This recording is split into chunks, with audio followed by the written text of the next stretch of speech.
গাজা ইস্যুতে ইসরায়েলের উপর আন্তর্জাতিক চাপ বাড়ছেই। এবার তেল আবিবের বিরুদ্ধে শক্ত অবস্থান নিল যুক্তরাজ্য, ফ্রান্স ও কানাডা।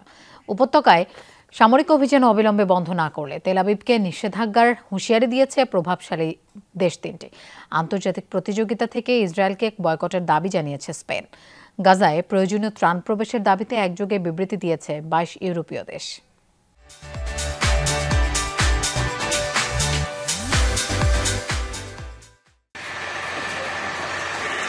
অপারেশন গিডিয়ন্স চ্যারিয়টসের নামে শুক্রবার থেকে গাজায় নতুন উদ্যমে নৃশংসতা শুরু করেছে ইসরায়েল।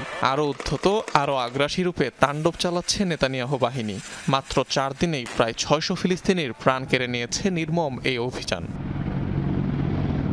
বিশ্বজুড়ে যখন সমালোচনার ঝড় চলছে, তখন ইসরায়েলের বিরুদ্ধে শক্ত অবস্থান নিল প্রভাবশালী 3 দেশ, যুক্তরাজ্য, ফ্রান্স ও কানাডা।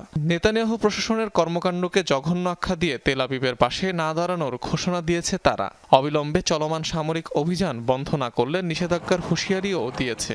এই পদক্ষেপকে স্বাগত জানিয়েছে হামাস।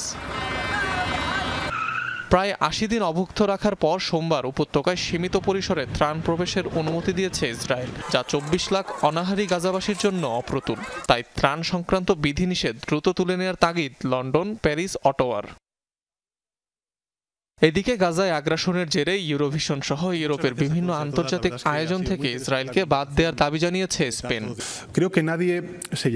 3 বছর আগে রাশিয়া যখন ইউক্রেন আক্রমণ করে, তখন তাদের সকল আন্তর্জাতিক প্রতিযোগিতা থেকে বাদ দেওয়া হয়। ইসরায়েলের বেলায়ও তা করা উচিত। দ্বিমুখী নীতি মানতে পারবো না, সংস্কৃতির ক্ষেত্রেও না। ফিলিস্তিনিদের প্রতি সংহতি প্রকাশ করছি।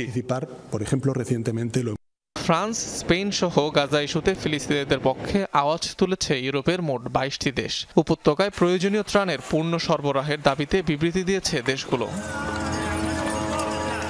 অনিক রহমান, যমুনা নিউজ।